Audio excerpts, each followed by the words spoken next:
歡迎嚟到連結呢個頻道，我係張師奶。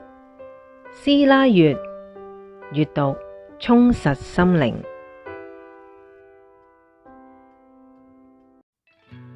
我哋好多時都會諗，靈界究竟係點樣嘅呢？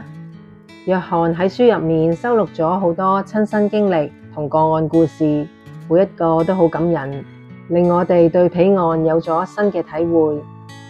向日葵嘅告白，有一個年紀好細就過咗世嘅男仔，透過約翰送咗一束向日葵俾長年悲傷嘅媽媽。原來向日葵係呢個男仔在世嘅時候，每次想表達媽媽我愛你，就會送嘅兒子花。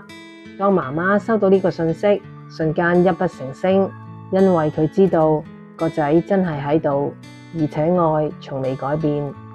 跨越時空嘅祝福，有一個男人喺個仔法律學位嘅畢業典禮上面，強烈感覺到佢已經過世嘅父母都嚟到現場，佢激動咁感受到過世嘅父母用滿滿嘅愛支持緊佢哋，好似喺度講：仔啊，我哋感到好光榮。平靜嘅告別，一位女士臨終前，佢嗰位20多年前已經過世嘅初戀情人出現喺病房，親切咁同佢講，一切都會順利過渡。